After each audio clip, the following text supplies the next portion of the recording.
નમસ્કાર વિદ્યાર્થી મિત્રો, તો સ્વાગત છે તમારું ફિઝિક્સ ફોર હેલ્પ ચેનલની અંદર. ઘણા બધા વિદ્યાર્થીઓનો મેસેજ આવ્યો કે અમારી એક્ઝામ સાહેબ ચાલુ થઈ રહી છે, તો એના રિવિઝન સ્વરૂપે તમે અમને ન્યુમેરિકલ કરી આપો. તો આપણે એક કામ કરીશું, આજથી ચેપ્ટર 1 સ્ટાર્ટ કરી રહ્યા છીએ અને એમાં ઉદાહરણ અને સ્વાધ્યાય આપણે કમ્પ્લીટ કરાવીશું અને એમ જ આપણે બાકીના પણ ચેપ્ટર કમ્પ્લીટ કરી આપીશું. તો આ વિડીયો અંદર આપણે સ્ટાર્ટ કરી રહ્યા છીએ ઉદાહરણ નંબર 1.2થી આપણે સ્ટાર્ટ કરી રહ્યા છીએ. 1.1 એકદમ સિમ્પલ છે, મેં તમને આગળના વિડીયો પણ સમજાવ્યું છે, તો એને તમે રિફર કરી શકો છો. તો ઉદાહરણ 1.2ની અંદર તમને શું કહ્યું છે કે એક પદાર્થમાંથી બીજા પદાર્થમાં દર સેકન્ડે 10⁹ ઇલેક્ટ્રોન જતા હોય તો બીજા પદાર્થ પર કુલ 1 કુલમ વિદ્યુતભાર થવા માટે કેટલો સમય લાગશે એ આપણે શોધવાનું છે. એકદમ સિમ્પલ છે. જુઓ જરા, ધારો મારી પાસે બે પદાર્થ છે A અને B. તમને શું કીધું છે કે અહીંથી અહીંયા ઇલેક્ટ્રોન જાય છે, 1 સેકન્ડમાં કેટલા જઈ રહ્યા છે? 10⁹ ઇલેક્ટ્રોન Aથી Bમાં જઈ રહ્યા છે. હવે આપણે સમય શોધવાનો છે, 1 કુલમ વિદ્યુતભાર જવા માટે કેટલો સમય લાગશે. કારણ કે તમને ખબર છે કે જેમ જેમ ઇલેક્ટ્રોન જાય એનો મતલબ કે અહીંયા વિદ્યુતભાર પ્રસ્થાપિત થાય. શોધવાનું શું છે આપણે કે અહીંયા 1 કુલમ જેટલો વિદ્યુતભાર આવવા માટે કેટલો સમય લાગશે એ આપણે શોધવાનું છે. તો આપણે સમય વિદ્યાર્થી મિત્રો શોધવાનો છે. શોધી કાઢીએ. વાત કરીએ કે જો 10⁹ ઇલેક્ટ્રોન વિદ્યાર્થી મિત્રો જાય તો કેટલું વિદ્યુતભાર તમને મળશે? Q = Ne. અચ્છા, n કેટલા? જો 10⁹ જે ઇલેક્ટ્રોન જઈ રહ્યા છે એનું મૂલ્ય કેટલું આવશે વિદ્યાર્થી મિત્રો? 1.6 × 10⁻19 આવશે. તો Q તમને મળશે 1.6 × 10⁻10 કુલમ. આ 1 સેકન્ડમાં આટલો વિદ્યુતભાર તમને અહીંયા મળે છે. હવે વાત કરીએ કે જો 1.6 × 10⁻10 કુલમ જવા માટે 1 સેકન્ડ લાગે, કારણ કે આ 1 સેકન્ડમાં જઈ રહ્યો છે એટલા માટે. તો તમારે 1 કુલમ જેટલો વિદ્યુતભાર જોઈએ છે તો કેટલો સમય લાગશે? તો એના માટે વિદ્યાર્થી મિત્રો સમય શોધી કાઢીએ. તો જો સમય શું આવશે? T બરાબર, અહીંથી આપણને સમય મળી જશે.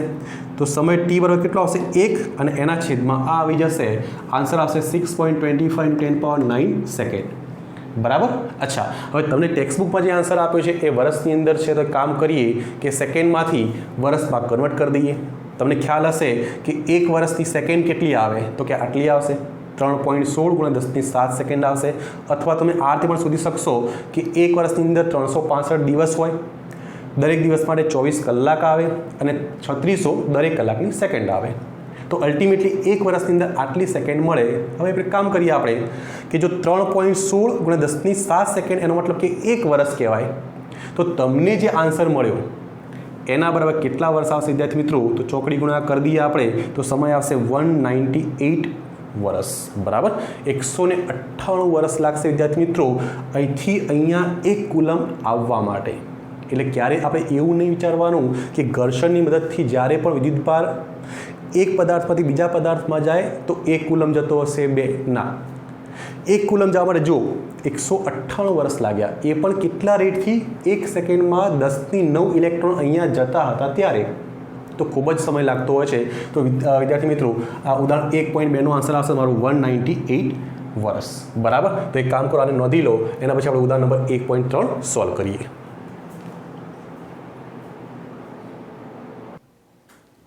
તો ચલો નેક્સ્ટ વિદ્યાર્થી મિત્રો ઉદાહરણ નંબર 1.3ની વાત કરીએ. તો શું કીધું છે? 250 ગ્રામ પાણીમાં કેટલા ધન અને ઋણ વિદ્યુતભારો હશે તે તમારે શોધવાનું છે. એકદમ સિમ્પલ છે. વાત કરીએ પાણીની. કેટલા માટે? 250 ગ્રામની અંદર કેટલા ધન અથવા તો ઋણ વિદ્યુતભારો હશે આપણે શોધવાનું છે. હવે પાણીની વાત કરો વિદ્યાર્થી મિત્રો, તો તમને ખ્યાલ છે કે H2O ની વાત કરો. ચલો, પાણી મતલબ H2O.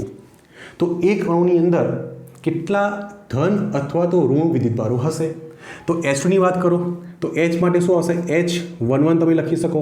તો Hની અંદર વિદ્યાર્થી મિત્રો, ચલો આને આપણે Z કહેવાય, આને શું કહેવાય? A. તમને ખ્યાલ હશે Z એટલે પરમાણુ ક્રમાંક કહેવાય. તો આ 1H1ની અંદર 1 પ્રોટોન હોય અને 1 ઇલેક્ટ્રોન હોય. કેટલો? 1 પ્રોટોન અને 1 ઇલેક્ટ્રોન હોય. હવે વાત કરો ઓક્સિજનની વિદ્યાર્થી મિત્રો. તો ઓક્સિજનને તમને ખ્યાલ છે O816. આ Z છે અહીંયા. Z શું બતાવે? પ્રોટોન અથવા ઇલેક્ટ્રોનની સંખ્યા બતાવે. તો અહીંયા પ્રોટોન વિદ્યાર્થી મિત્રો કેટલા આવશે? તો કે 8 આવશે. ઇલેક્ટ્રોન કેટલા આવશે? 8 આવશે. તો તમે કોઈ પણ એક આન્સર શોધશો તો બીજો આન્સર મળી જશે. ધન અને ઋણ બંનેની સંખ્યા સમાન હશે. તો જો જરા વિદ્યાર્થી મિત્રો ઇલેક્ટ્રોનની વાત કરો જરા, તો અહીંયા એક H2O માટે એક H2O માટે કેટલા ઇલેક્ટ્રોન મળશે? તો અહીંયા જો 8, અહીંયા 1, પણ H કેટલા? H2 2 છે ને, એટલે અહીંયા આવશે 2 ઇલેક્ટ્રોન. અહીંયા કેટલા આવશે વિદ્યાર્થી મિત્રો? 2 ઇલેક્ટ્રોન. અને આ કેટલા આવશે? 8. તો ટોટલ કેટલા ઇલેક્ટ્રોન આવશે? 10 ઇલેક્ટ્રોન આવે. તો એક H2O અણુની અંદર 10 ઇલેક્ટ્રોન મળશે. એ જ પ્રમાણે પ્રોટોનની વાત કરો ચલો, તો 1H1 ની અંદર 1 પ્રોટોન, અહીંયા H2 છે મતલબ 2 પ્રોટોન આવશે. તો અહીંયા વિદ્યાર્થી મિત્રો આવશે 2 પ્રોટોન. અને O2 ની વાત કરો તો અહીંયા જો 8 પ્રોટોન છે, 8 પ્રોટોન. અલ્ટિમેટલી અહીંયા ધન વિદ્યુતભારો પણ કેટલા છે? 10 જ છે, 10 પ્રોટોન. એનો મતલબ કે એક H2 અણુની અંદર વિદ્યાર્થી મિત્રો 10 ઇલેક્ટ્રોન છે અને 10 પ્રોટોન છે. હવે શોધવાનું શું છે? આપણે 250 ગ્રામ પાણીની અંદર કેટલા વિદ્યુતભારો હશે શોધી કાઢીએ. ચલો, 250 ગ્રામની અંદર કેટલા અણુ હશે એ શોધી કાઢો. હવે પાણી માટે H2O માટે અણુભાર વિદ્યાર્થી મિત્રો કેટલો આવશે? 18 ગ્રામ. બરાબર ને? કારણ કે અહીંયા તમે જુઓ આ 16 છે અને અહીંયા H2 એટલે 2 વખત આવશે. તો 18 ગ્રામ પાણીની અંદર તમને ખ્યાલ છે કે કેટલા અણુઓ હોય?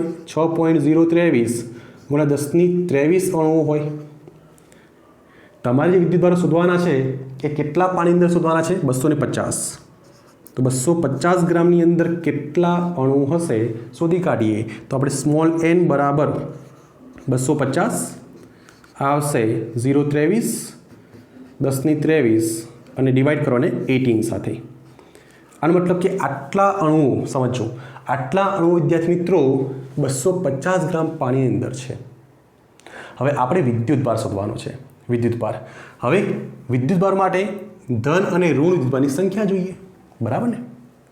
આ તો અણુઓ છે, આટલા અણુઓ છે કોની અંદર? 250 ગ્રામ પાણીની અંદર.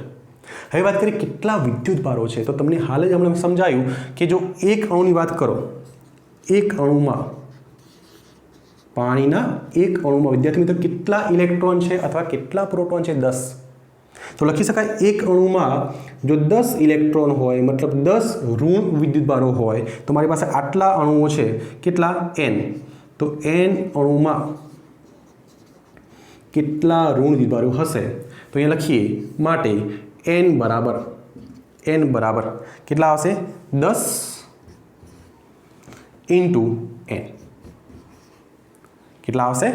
10 ઇન્ટુ n. ફરીથી રિપીટ કરીએ, એક અણુમાં કેટલા ઇલેક્ટ્રોન? 10 ઇલેક્ટ્રોન. તમે આવું લખી શકો કે ભાઈ એક અણુમાં 10 ઇલેક્ટ્રોન, તો n અણુમાં કેટલા ઇલેક્ટ્રોન? તો 10 ઇન્ટુ n. n ની વેલ્યુ મૂકી દો ચલો. તો માટે n બરાબર 10. n નું મૂલ્ય કેટલું આ રહ્યું? જો 250 6.023 1023 ડિવાઈડ કરો આને 18 સાથે. તો આટલા તમને શું મળશે? એક H2O ની અંદર એકચ્યુઅલી વાત કરીએ આપણે તો 250 ગ્રામ પાણીની છે. તો 250 ગ્રામ પાણીની અંદર આટલા તમને સંખ્યા મળશે, અણુની સંખ્યા મળશે. આપણે તો વિદ્યુતભાર શોધવાનો છે. તો માટે Q બરાબર શું આવશે? Ne. Q બરાબર Ne. બરાબર.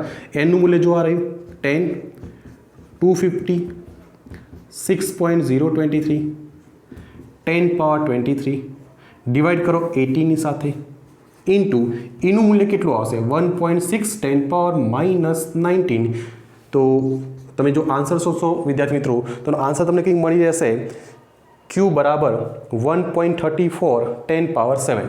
તમે ચેક કરી લેજો 1.34 10 પાવર 7 કુલમ. તો આટલા વિદ્યુતભારો હશે 250 ગ્રામ પાણીની અંદર. ક્લિયર? ખબર પડે છે? એકવાર ફરીથી રિપીટ કરું. પહેલાં તો એક કામ કરો કે પાણી જો એક અણુ લેવામાં આવે, એક H2O લેવામાં આવે તો એની અંદર કેટલા ધન અને ઋણ વિદ્યુતભારો હશે? તો કે 10. કેવી રીતે શોધ્યું? તો આ મેં તમને કન્સેપ્ટ સમજાવ્યો. તો એક H2O ની અંદર 10 ધન અને 10 ઋણ વિદ્યુતભારો છે. આટલી ખબર પડી?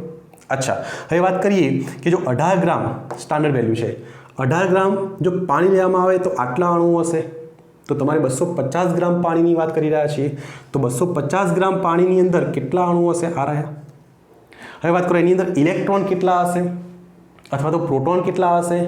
તો કે એક અણુમાં 10 ઇલેક્ટ્રોન હોય તો n અણુમાં કેટલા ઇલેક્ટ્રોન હશે? તો કે આટલા ઇલેક્ટ્રોન હશે. તો આ ઇલેક્ટ્રોનની સંખ્યા મળી. હવે વિદ્યુતભાર શોધવો છે તો Q બરાબર N એટલે ઇલેક્ટ્રોનની અથવા તો પ્રોટોનની સંખ્યા, એનું મૂલ્ય અહીંયા લખી દો. તો વિદ્યાર્થી મિત્રો 250 ગ્રામ પાણીની અંદર આટલા ધન અથવા તો આટલા ઋણ વિદ્યુતભારો હશે. ક્લિયર છે? તો ચાલો નોટ ડાઉન કરી લો. એના પછી આપણે નેક્સ્ટ એક્ઝામ્પલ સોલ્વ કરીએ. તો નેક્સ્ટ જો વિદ્યાર્થી મિત્રો ઉદાહરણ નંબર 1.4 એની અંદર તમને Fe/Fg નો ગુણોત્તર પૂછ્યો છે. એનો મતલબ કે Fe મતલબ શું આવશે? કુલંબીય બળ. Fg શું આવશે? ગુરુત્વાકર્ષણ બળ આવશે. તો પહેલાં તમારે પૂછ્યું છે ઇલેક્ટ્રોન અને પ્રોટોન વચ્ચે આ ગુણોત્તર કેટલો હશે, અને સેકન્ડ પાર્ટની અંદર આપણે પૂછ્યું છે કે બે પ્રોટોન હોય ત્યારે આ ગુણોત્તર કેટલો હોય એ આપણે શોધવાનું છે.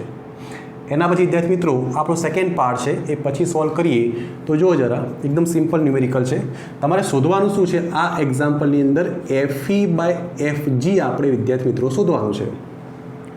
Fe/Fg આપણે શોધવાનું છે. અચ્છા, Fe તમે કેવી રીતે શોધી શકો? તો વિદ્યાર્થી મિત્રો Fe મતલબ કુલંબીય બળ.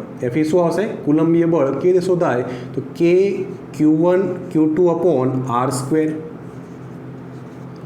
અને Fg આપણે શોધવું હોય તો કે શું આવશે? G m1 m2/R². તો તમને ખ્યાલ છે કુલંબીય બળનું સૂત્ર છે, આ ગુરુત્વાકર્ષણ બળનું સૂત્ર છે.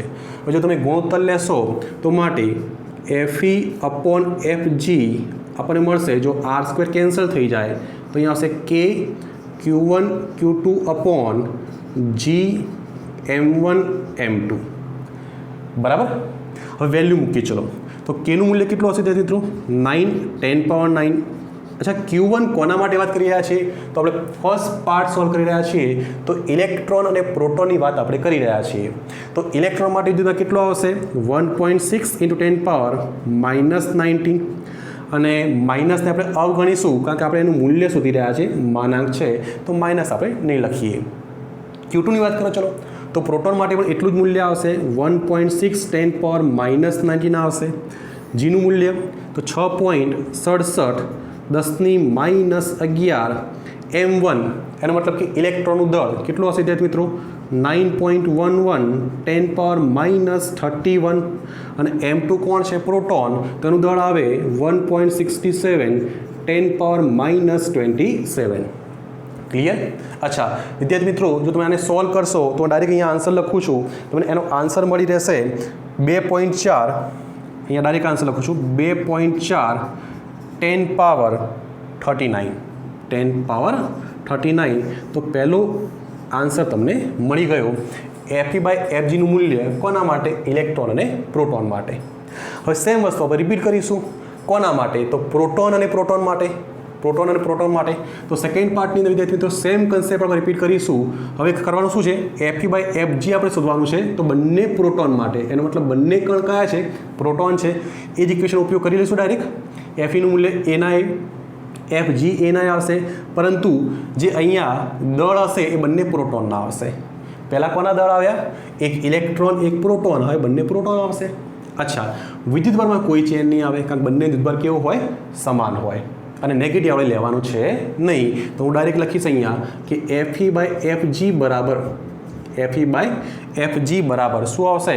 તો કે Q1 કોણ છે? Q1 કોણ છે? તો કે પ્રોટોન માટે. તો અહીંયા લખીએ Q પ્રોટોન માટે. Q2 કોણ છે? તો કે પાછું પ્રોટોન માટે. તો પાછું Q પ્રોટોન માટે લખીએ આપણે. બરાબર? અહીંયા આવશે G m1 m2. બંને પ્રોટોનની વાત આપણે કરી રહ્યા છીએ. તો mp × mp. અહીંયા શું હશે? ઇલેક્ટ્રોન અને પ્રોટોન હતું, અહીંયા બંને પ્રોટોન આવશે. ચલો કેનું મૂલ્ય મૂકી દઈએ આપણે 9 10⁻9. પ્રોટોન માટે વિદ્યુતભાર કેટલો આવશે? તો કે એ જ આવશે 1.6 10⁻−19. અને ફરીથી એના છે અહીંયા સ્ક્વેર કરી દો. જીનું મૂલ્ય કેટલું આવશે? 6.67 10⁻−11. પ્રોટોનનું દળ વિદ્યાર્થી મિત્રો કેટલું હોય? 1.67 10⁻27. અને અહીંયા સ્ક્વેર કરી દઈશું કારણ કે 2 વાર છે એટલા માટે. તો જો આનો આન્સર તમે શોધી કાઢશો વિદ્યાર્થી મિત્રો તો Fe/Fg તમને મળી રહેશે. હું અહીંયા ડાયરેક્ટ આન્સર લખું છું 1.3 × 10⁻36. 1.3 × 10⁻36. તો આ તમારો બીજો આન્સર આવશે વિદ્યાર્થી મિત્રો. Fe/Fgનું મૂલ્ય મળશે કોના માટે? તો કે બે પ્રોટોન માટે. આ બંને કોના માટે હતું? ઇલેક્ટ્રોન પ્રોટોન માટે છે, આ બંને પ્રોટોન માટે છે. શોધવાનું શું હતું? Fe/Fg નો ગુણોત્તર. તો Fe લખ્યું છે, Fg લખ્યું છે, ગુણોત્તરમાં r² કેન્સલ થઈ જશે. અહીંયા મૂલ્યો મૂકવાના છે, મૂલ્યોનું ખાસ ધ્યાન રાખશું. દળમાં ખાલી ફરક પડશે, m1 m2 તો અહીંયા ઇલેક્ટ્રોન અને પ્રોટોન માટે આવશે, ત્યારે અહીંયા શું આવશે? બંને પ્રોટોન આવશે. તો આ આન્સર સેકન્ડ પાર્ટનો બંને પ્રોટોન માટે. આ આન્સર ક્યારે? જ્યારે ઇલેક્ટ્રોન અને પ્રોટોન હોય ત્યારે. કેલ્ક્યુલેશન તમે ચેક કરી શકશો, તો એમાં આપણે ટાઈમ વેસ્ટ નથી કરતા. સારું, હવે સેકન્ડ પાર્ટની વાત કરો. ચલો, પ્રવેગ શોધવાનો છે. કોનો પ્રવેગ શોધવાનો છે? તો કે ઇલેક્ટ્રોન અને પ્રોટોનનો પ્રવેગ શોધવાનો છે. ચલો, પ્રવેગ વિદ્યાર્થી મિત્રો કેવી રીતે શોધી શકાય? તો તમને ખ્યાલ છે કે F બરાબર ma, આ સૂત્ર આવશે, F બરાબર ma આવશે. હવે એની વાત કરો તો એ શું આવશે? F/m. હવે જો વિદ્યાર્થી મિત્રો ઇલેક્ટ્રોનનો પ્રવેગ શોધવો હોય તો અહીંયા લખી દેવાનું ae અને અહીંયા આવશે me આવશે. અચ્છા, બળ કયું લેવાનું? તો તમને ત્યાં લખ્યું છે આકર્ષણ બળ શોધવાનું છે. આકર્ષણ બળ લખ્યું છે, એનો મતલબ કે અહીંયા જે બળની વાત કરી રહ્યા છે, ગુરુત્વાકર્ષણ બળની વાત નથી કરી રહ્યા, એ લોકો કુલંબીય બળની વાત કરી રહ્યા છીએ. તો અહીંયા વિદ્યાર્થી મિત્રો જે એફનું મૂલ્ય મૂકવાનું છે એ આવશે કે Q1 Q2 upon r² into me. કે Q1 Q2 upon r² into me આવશે. ચલો, કેનું મૂલ્ય મૂકી દો, 9 Q1 મતલબ કે ઇલેક્ટ્રોન માટે વાત કરો તો ઇલેક્ટ્રોન અને પ્રોટોન બંને માટે વિદ્યુતભાર તો સમાન જ છે, એનો મતલબ કે 1.6 × 10⁻⁻19² ડિવાઈડ કરીએ. અંતર તમને કદાચ આપ્યું છે વિદ્યાર્થી મિત્રો, તો અંતર તમે ચેક કરી લેજો, તમને કેટલું આપ્યું છે? 1 એંગસ્ટ્રોમ આપ્યું છે. તો 10⁻⁻10² અને ઇલેક્ટ્રોનનું દળ લઈ લેવાનું 9.11 10⁻31. આનો આન્સર વિદ્યાર્થી મિત્રો આપણે કેલ્ક્યુલેશન કરીશું તો ઇલેક્ટ્રોનનો પ્રવેગમાં કંઈક મળશે 2.5 10⁻22 મીટર/સેકન્ડ². તો આ તમને ઇલેક્ટ્રોનનો પ્રવેગ વિદ્યાર્થી મિત્રો મળી રહેશે. ક્લિયર? શું આવશે? F બરાબર ma, A બરાબર F/m. બસ અહીંયા ધ્યાન રાખજો કે જે આપણે બળની વાત કરી રહ્યા છીએ ત્યાં લખ્યું છે એ આપણે કુલંબીય બળ લેવાનું છે, તો કે Q1 Q2 upon r². હવે સેકન્ડ પાર્ટની અંદર પ્રોટોનનો પ્રવેગ તમને ખ્યાલ આવી ગયો હશે. તો પ્રોટોનનો પ્રવેગ કેવી રીતના શોધી શકાય? ચલો, હું અહીંયા લખું છું પ્રોટોનનો પ્રવેગ. એ જ કન્સેપ્ટનો ઉપયોગ કરો જરા. તો F બરાબર ma આવશે, બરાબર. એ શું આવશે?